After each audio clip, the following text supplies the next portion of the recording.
A group of children sat on their bicycles at the end of a quiet street, staring at the large abandoned house across the field. Everyone in town knew about that house.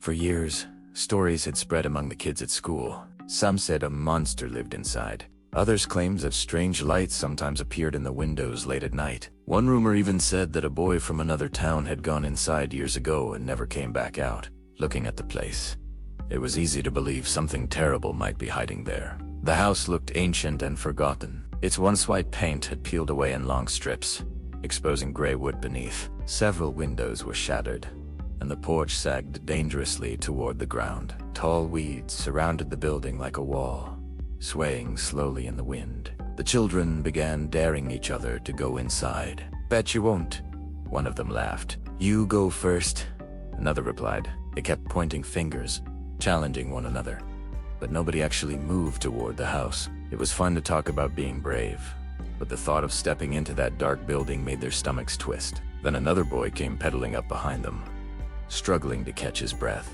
He was smaller than the rest, his legs pumping furiously to keep up. "You guys left me again," he complained. The other kids turned to look at him. For a moment, nobody said anything. Then a few of them exchanged knowing glances. They didn't even need to discuss it. They had already decided who should go inside. The smaller boy quickly realized what was happening. "Wait. No," he said nervously, but the others were already smiling. "If you're not scared," one of them said, "prove it." The boy looked from one face to another. They were all watching him now. If he refused, they would never let him forget it. He swallowed hard, dropped his bike onto the grass, and slowly walked toward the abandoned house. The front door stood slightly open. When he pushed it, the door swung inward with a long, slow creak. Inside, the house was dark and silent. He stepped across the doorway, and the floorboards groaned beneath his weight. Dust covered everything. Broken chairs and scattered boards lay across the floor like the remains of an old storm. The air smelled stale and damp. For a moment, he thought about turning back. Then he heard something. A faint scratching sound. It was coming from upstairs. The boy glanced over his shoulder. Through the doorway, he could see his friends standing outside, watching him. They motioned for him to keep going. Trying to look braver than he felt, he turned toward the staircase. Each step creaked loudly as he climbed. At the top, he found a narrow hallway littered with trash and broken furniture. Spray paint covered sections of the wall, suggesting that older kids sometimes came here to hang out. At the end of the hallway was one last door. Unlike the others, it was closed. Outside, the group of children could see his shadow moving past the upstairs windows. They were no longer laughing. They watched in silence. The smaller boy was actually doing it. Slowly, he walked down the hall and stopped in front of the door. He pressed his ear against it. Nothing. Carefully, he turned the handle. The door creaked open. Suddenly, something exploded out of the room. A black blur shot past his face and leaped through a broken window. The boy jumped back in shock. A second later, he realized what it was. A cat. He let out a nervous laugh. "Just a cat," he said to himself. Then he stepped forward. The floor beneath him collapsed instantly. Wood snapped and shattered as he fell through the rotten boards. He crashed down onto the first floor in a cloud of dust. Before he could even catch his breath, that floor gave way to Phil again. This time, he landed hard on the basement floor. The impact knocked the air from his lungs. For several seconds, he couldn't breathe. Pieces of wood and plaster rained down around him. When he finally managed to move again, he slowly wiggled his fingers and toes. Everything hurt, but nothing seemed broken. Maybe he was lucky. Then something grabbed him.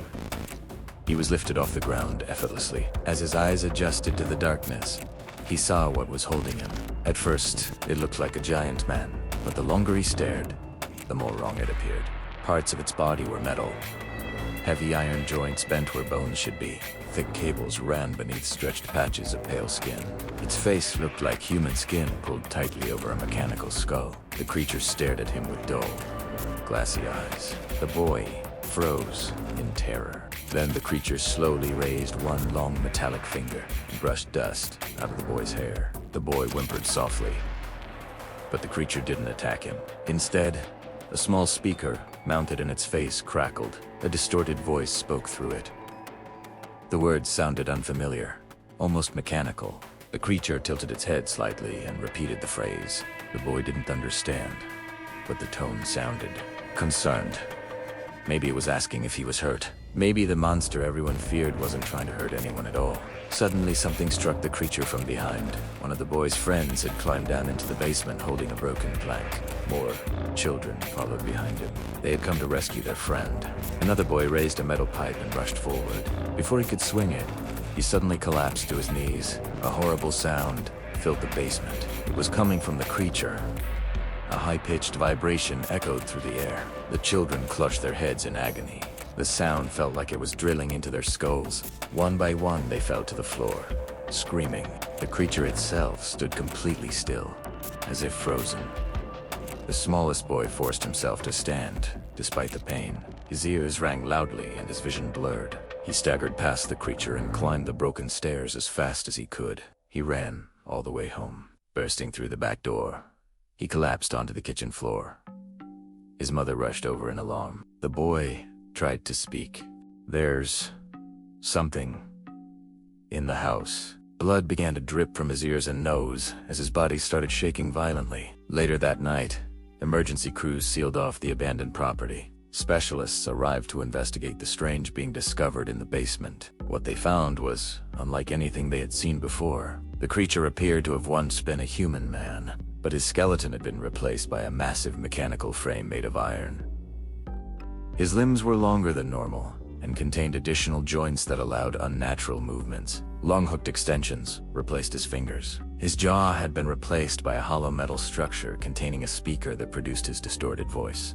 Inside his chest was a strange power cell capable of running the body for several days before temporarily shutting down to recharge. Despite his terrifying appearance, the creature rarely behaved aggressively unless attacked, but when threatened, it produced the same high-frequency signal that had injured the children. Exposure to the sound could severely damage the human nervous system. During early attempts to communicate, the creature seemed confused about its own existence. It claimed to remember almost nothing about the life it once lived. The only thing it described clearly was constant pain, and the overwhelming relief it felt whenever its systems finally powered down and allowed it to rest. For now, the house remains sealed, because no one knows who created the machine men in the basement, and no one knows if he was ever meant to be the only one.